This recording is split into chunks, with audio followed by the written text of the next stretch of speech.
Hello everyone! When I looked into the YouTube comments in my earlier video, many of you have suggested various methods to clean the rain chute filters. Now I want to put them to test and see whether they are better than my original method. So I asked a couple of my neighbors to lend me their rain chute filters. Before I talked to them, they never knew there were filters underneath their microwave range.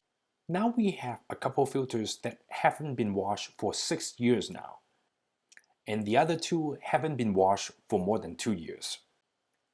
Now based on the YouTube comments, there are 4 methods I'm going to try. They are Dishwasher, Soap Simmering Method, Baking Soda Simmering Method, and lastly, Vinegar Simmering Method. Let's get started. Dishwasher method is by far the most popular recommended method.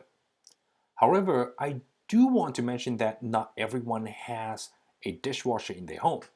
According to the US Energy Information Administration survey in 2015, more than 30% homes are not equipped with a dishwasher in the US, and the percentage widened in Europe.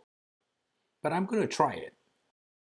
I'm going to let it lay flat and put a plate on top to make sure that it is facing down during the cycle. And I'm going to run it with hot cycle that's going to take roughly about 3 hours. To maximize its result, I'm going to run this without any other dishes. If you'd like your dishwasher to be as shiny as mine, check out my video on how to clean the stainless steel exterior video in the link below. Here are what the filters look like before they are cleaned for the next 3 methods. For the Dawn soap method, I'm going to put a 1/4 cup of Dawn dish soap with 4 cups of water.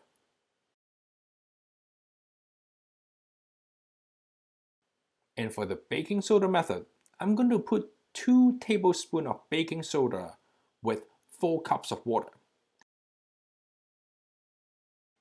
And for the last method, I'm going to put 4 cups of vinegar into the pan.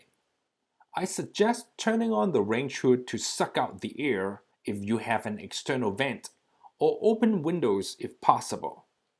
Now I'm going to turn the stove on and wait for 30 minutes. 30 minutes has passed. Let's look at the result. For the Dawn soap, the filter has 6 years of grease.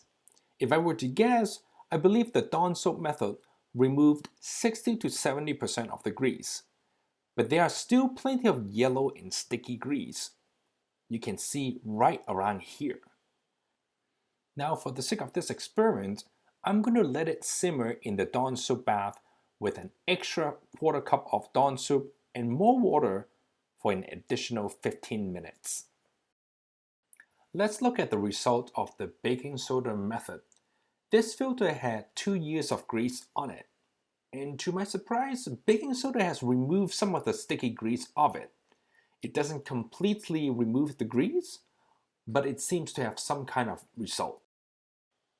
For the vinegar method, this also had 2 years of grease on it, but the result is minimal.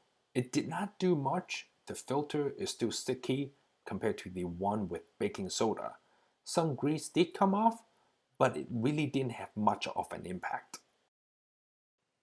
So I'm going to put these 2 lightly used filters into another baking soda bath for an extra 15 minutes.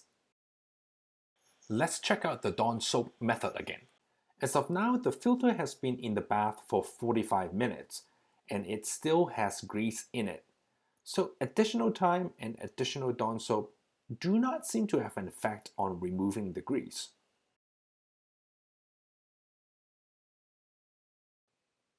Now onto the baking soda. This actually seemed to be able to clean both of the lightly used filters.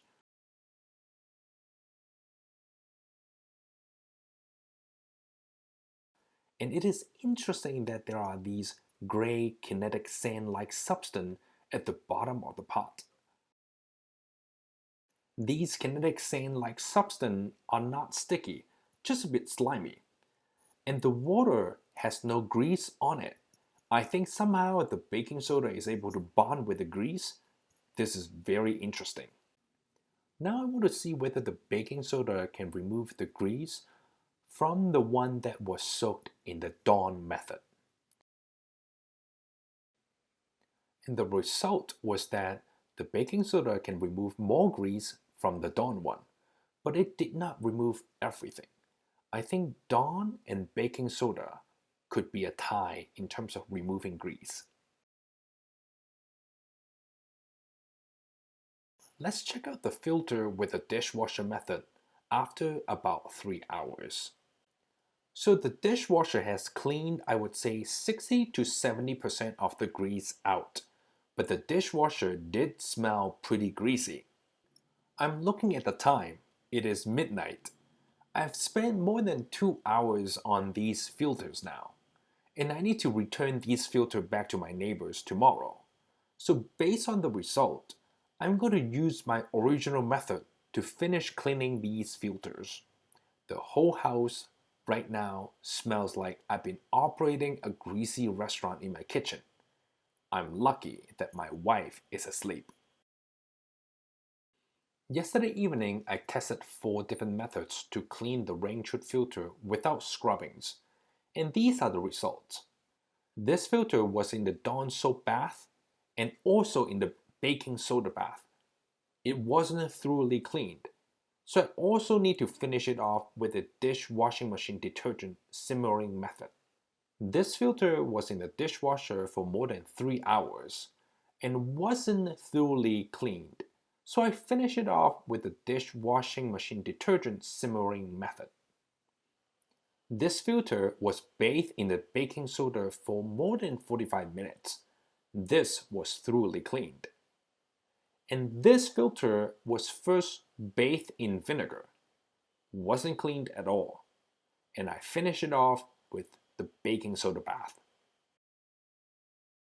So here's what I would do. If I inherit an extremely greasy filter, I would use the dishwasher detergent simmering method. Do keep in mind that this method may tarnish the filter and it may not shine anymore. I think this is due to the dish detergent and the aluminum reaction. If I don't have an extremely greasy filter, and also that I have access to a dishwasher, I'll put the filters into the dishwasher every month so I don't have to worry about them. But if I don't have a dishwasher and that I want to continue to keep the old filter, I will try the baking soda or the Dawn simmering method. They seem to produce decent results. Now some of you mentioned that the gas to cook these filters must be expensive. I looked into my gas bill when I recorded the videos on February. It was $38 for the entire month. It was lower than my last month bill and also lower than the bill from February last year. For cost comparison, these filters belong to a hybrid rain chute microwave. These filters cost around $3 to $5 per piece, so 2 of these could cost me between $6 to $10 on Amazon. And I think you can be the judge to see whether it's worthwhile to cook these filters or get the new ones instead. This is it. Thank you very much for watching. If you like this video, please click the like button and subscribe to my channel. Leave a comment below on your experience and what kind of videos you would like me to do next. Have a wonderful day.